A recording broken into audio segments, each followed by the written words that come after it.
Hello friends, assembly language programming के lecture number 36 में आपका स्वागत है। इस प्रोग्राम में हम एक छोटा सा प्रोग्राम बनाने की कोशिश किए हैं, ज़रा सा इसको समझने की कोशिश करें। इस प्रोग्राम का मकसद है कि अपने मेमोरी में दो लोकेशन में प्रोग्राम कुछ डेटा रख दिया है। एक जगह डेटा है 1 2 3 4 और ये पूरा डेटा हेक्स में है। एक दूसरे लोकेशन में हमारे पास डेटा है 3 4 3 2 1। जस्ट अपोजिट हमने लिया है। आप डेटा कुछ भी ले सकते हैं, कोई दिक्कत नहीं है, दोनों ही हेक्स नंबर है। ये अलग लोकेशन में है, ये अलग लोकेशन में, इसको आपस में एक्सचेंज करने के लिए है। ये भी बड़ा सिंपल प्रोग्राम है। असेंबली लैंग्वेज में आप इसको आसानी से याद रख सकते हैं, इसलिए इस प्रोग्राम को हमने चुना है। और इस प्रोग्राम को हमने सिर्फ उसकी कोडिंग की है। आप देखिए यहाँ पर सबसे पहले डेटा सेगमेंट की बात हम कर रहे हैं। डेटा सेगमेंट हमने दोनों ही वैल्यू को स्टोर किया है, N1 DW1234 और N2 DW4321। Word data type है, मतलब 16 बिट डेटा होगा। स्वाभाविक है, 4 हेक्स नंबर है तो 16 बिट डेटा होगा। तो 16 बिट डेटा को स्टोर करने के लिए बाइट का इस्तेमाल तो हम नहीं कर सकते हैं, तो हमने डेटा वर्ड में लिया है। N1 N2 दो वेरिएबल है, ये है हमारा N1 और ये है N2। ये दोनों ही मेमोरी लोकेशन में स्टोर किए गए हैं। एक निश्चित मेमोरी लोकेशन है। एड्रेस की बातें हम बार बार नहीं करेंगे, हर प्रोग्राम में आप समझ जाएंगे कहीं ना कहीं मेमोरी में रखा गया है। N1 में 1 2 3 4 H है और N2 में 4 3 2 1। क्लियर है।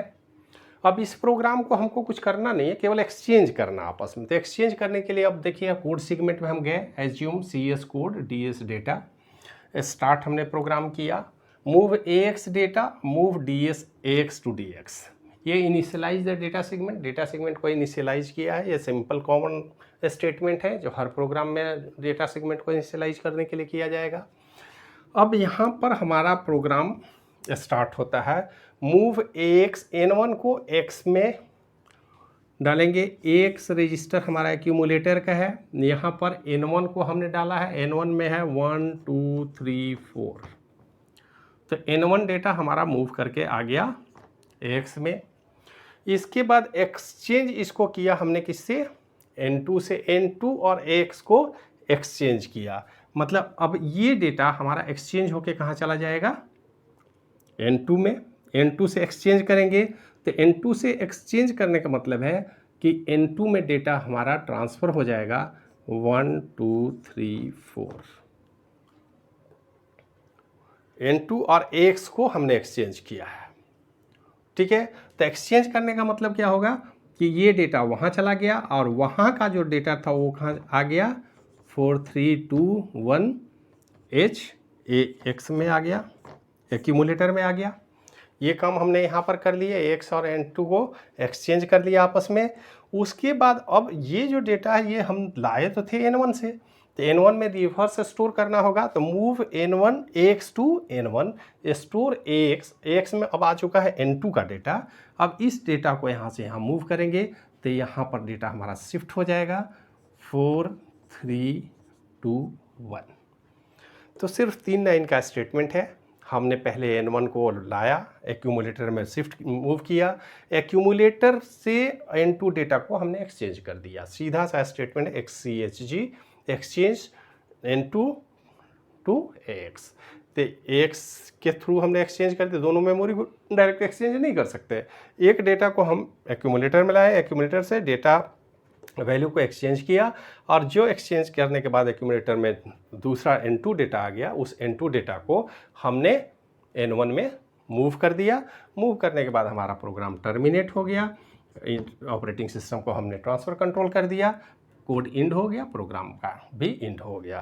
तो एक सिंपल सा प्रोग्राम है जो आसानी से एग्जामिनेशन पॉइंट ऑफ व्यू से कई बार ज़रूरी होता है, कई बार आ जाता है। तो इसको आप ज़रूर ध्यान में रखेंगे कि किस तरह से हम 2 हेक्स नंबर को, और 16 बिट हेक्स नंबर अगर हम यहाँ बात करें, अगर 8 बिट होता तो DB से हमारा काम हो जाता, और अगर 32 बिट डेटा हो तो DQ का इस्तेमाल करेंगे, ये तो आप जानते ही हैं। तो डेटा टाइप जो है, जितना डेटा होगा उसके अकॉर्डिंग टाइप आप सेलेक्ट करेंगे, उतना डेटा होगा और डेटा को एक्सचेंज करने का तरीका ये है। आपके पास स्टेटमेंट है, आप आसानी से एक्सचेंज कर सकते हैं। तो ये कुछ असेंबली लैंग्वेज के प्रोग्राम और उसके निमोनिक्स कोड का डिस्कशन हम लोग कर रहे थे। हम आशा रखते हैं कि ये 2-4-5 कमांड जो बहुत ज़रूरी है, एग्जामिनेशन में अक्सर पूछे जाते हैं, उस पर हम लोगों ने डिस्कशन किया। अब इस प्रोग्रामिंग के लेक्चर को यहीं पर रोकेंगे, ताकि केवल प्रोग्रामिंग पर ध्यान देने से काम नहीं होगा, और भी कंप्यूटर आर्किटेक्चर में बहुत कुछ पढ़ना होता है, कंप्यूटर ऑर्गेनाइजेशन में बहुत कुछ पढ़ने की ज़रूरत है। तो अब हम दूसरे कुछ टॉपिक पर डिस्कशन करेंगे जो इस असेंबली लैंग्वेज प्रोग्रामिंग से अलग हट के होगा। तो असेंबली लैंग्वेज प्रोग्रामिंग का ये लास्ट लेक्चर है। फिर भी अगर आपको ज़रूरत है किसी स्पेसिफिक कंडीशन में, स्पेसिफिक प्रॉब्लम को सोल्व अगर करना चाहते हैं असेंबली लैंग्वेज प्रोग्राम में, तो आप हमें बताएंगे, तो उस पर भी उससे रिलेटेड वीडियो हम बनाने की कोशिश करेंगे।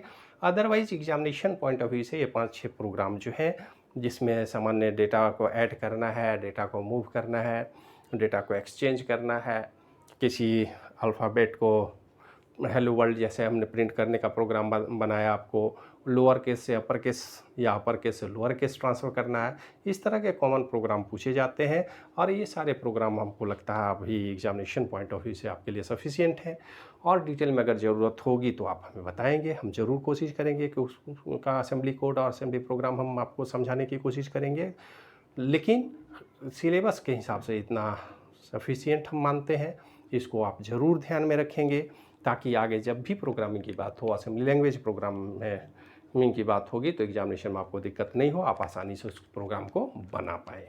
तो इस वीडियो को यहीं समाप्त करते हैं, मिलते हैं फिर नेक्स्ट लेक्चर में किसी दूसरे टॉपिक पर जो सिलेबस से संबंधित ही होगा, और ज़रूरत जैसा सिलेबस का रिक्वायरमेंट है उस पर हम वीडियो बनाएंगे। लेकिन असेंबली लैंग्वेज प्रोग्राम का ये लास्ट वीडियो है, और इसको आप देखेंगे, इसको समझने की कोशिश करेंगे, और फिर आगे अगले किसी टॉपिक पर वीडियो लेके मिलते हैं। तब तक के लिए धन्यवाद।